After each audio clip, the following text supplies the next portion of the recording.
Hello again, Spokane. This is Phil Tyler, And Meg Demand. and this is episode 3 of Colorful Conversations. And today we're going to talk about social media backlash to an interracial couple. In episode 1, we talked about what it was like. My point of view from being in an interracial. Well, it was kind of both of us, Sure. but it was overall. But episode 2 was more. Yeah, the backlash from the brothers or for the brothers that are in an interracial relationship.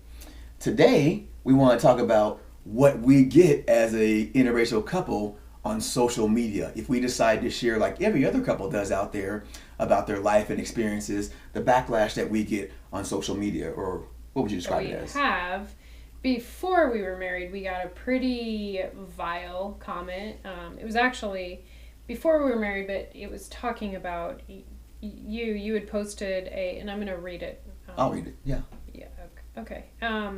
So this is what the person posted on one of Philip's posts. Yeah, so this is an example of the kind of hate that a couple like us, who hasn't done anything to anyone out there in social media, but what we get just because we exist together. And I'll read this. The gentleman or lady, we don't know whom the individual is. It's a fake name. We believe, posted this to an image we posted, and I'll read it verbatim. Typical nigger, trying to get some white women. You should have stayed with your own kind, Uncle Tom. And so, when we hear those things, when we get those messages, obviously it's troubling, it's distressing. It impacts Meg more than it does me, because I've heard those comments all of my life, right? Not necessarily Uncle Tom, but of course, slang or derogatory terms for black people all of my life, professional career, personal career. But these kind of comments, whoever this poster was, and they're obviously hiding behind their fake name or their keyboard, but what it speaks to me really, and it's a good opportunity for us to educate. He uses the term Uncle Tom. Now, I don't know if it's a white person or a black person, but whomever it is not educated enough to understand he or she is using that term Uncle Tom based on the Harriet Beecher Stowe novel, right? Uncle Tom's Cabin. And if you have truly read the novel, right, like I have in high school, you'd understand that Uncle Tom is not a pejorative. It was made that because at the time it was written in 1800s, right, slavery still existed. The Civil War hadn't occurred as of yet. And the author, she was actually an abolitionist, right? She was against slavery. And she wrote the novel to show how horrific the acts that African Americans had to go through during that period of time. And Uncle Tom actually died in the end of the novel because he would not give away the hiding location of 2 black women slaves who the master had sexually assaulted. And he knew that if he didn't give that information to the master, he was going to die. He gave his life up to protect them. So that's a heroic act. In the novel, it talked about how he followed his Christian faith, to do what is right and to protect those that needed protection. And just to clarify, was Uncle Tom white or black? He was a slave, a black slave, right? And it was really loosely just in case you didn't know. Made off of real life slave who had escaped to Canada. His last name was Hinton. I think his first name was Josiah or Hosea. I don't recall exactly. However, the point is, what happened was then American culture took that novel, and because they did not want the black man to look heroic, they took it and they used it in those minstrel shows, right? The blackface shows, and they made Uncle Tom appear to be this ignorant individual who would sell his own people out for the accolades of the masters. And what happened was society bought that narrative, right? And then even some of us bought that narrative and have used that terms to describe black people. I've been called that because of my relationship. But again, it's about educating yourself and not buying in to the narrative that the broader society wants you to believe. The dominant society, the supremacy society wants you to acknowledge. So when we get those horrible hate-filled post on social media, I look at it, I take it with a grain of salt, right? They don't give their true name, but they're uneducated in their response in the first place. Yeah. So that post was only one of many that person went on and on. And it was interesting because when you brought it up to me, I was really taken back because I'd never actually heard you being called that name out loud or in writing. Sure. So it really put me in a space where I just couldn't even believe that somebody even talks like that.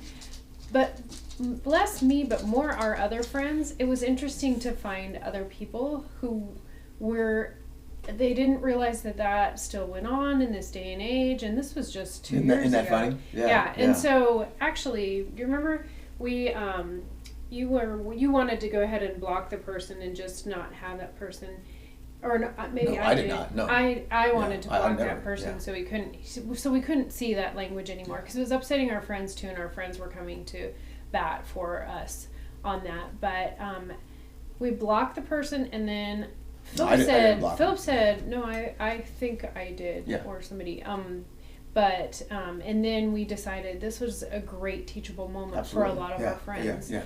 And so in order to unblock somebody, you have to leave them unblocked for 3 days. And so I thought, oh great, we're going to have 3 days of this before we can actually block this person again. And he did, or he or she rambled on for 3 days. But it was... But the reason why you don't block those individuals, the reason why you don't sanitize hate is because then it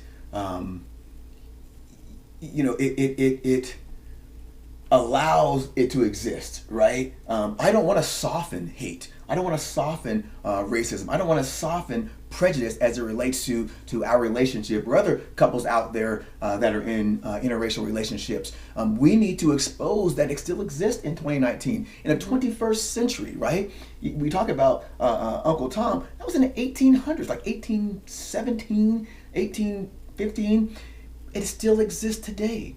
And if you don't expose that, if you don't rip the Band-Aid off of these horrible comments that we still get to this day, we still get it, for all the things that we do in our community, for all the things that we do in society, people will still hate because of this. And it's just ridiculous. So to anesthetize those comments, to block those comments, is a disservice to all of us who are experiencing those kind of things. This is why we're here today, right? We are letting you know that these things still go on. We are still harmed by it, but we are still resilient in what we are doing and why we want to express these conversations that go on. Right, and we just want to talk about these things because they're still going to go on. But it was interesting. I just found it very eye-opening, or I think a lot of my friends who kind of were just like, yeah, I'm sure that doesn't happen anymore, and then to have this actually happen and have it right there in writing actually go on. So it was an eye-opener. And I think that's why we have these open and honest living room conversations.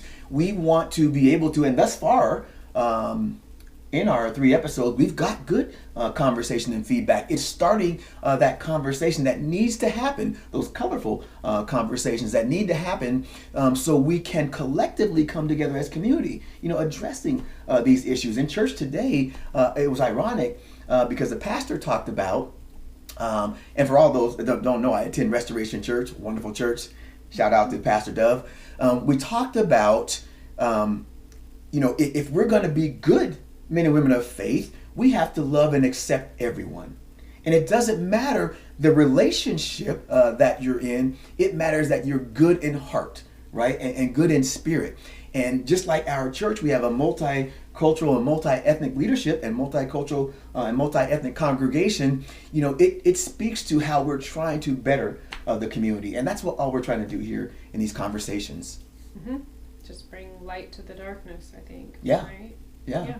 And we could go on and share multiple other comments that are just negative and just mean-spirited, but that one encapsulates really all we really need to say, and we can engage in conversations as you comment and post. But what we like to say is, this is what we deal with on almost a day-to-day basis. So for all those out there that think, oh, this is 2019, interracial couples are accepted, it's the Browning of America, etc., it still goes on. Hate is real. Hate is real. Yeah. So. Yeah, well, thank you for listening. Yeah. This is Phil Tyler, a black man. And Meg Demand, a white woman. And we'll see you next time on Colorful Conversations.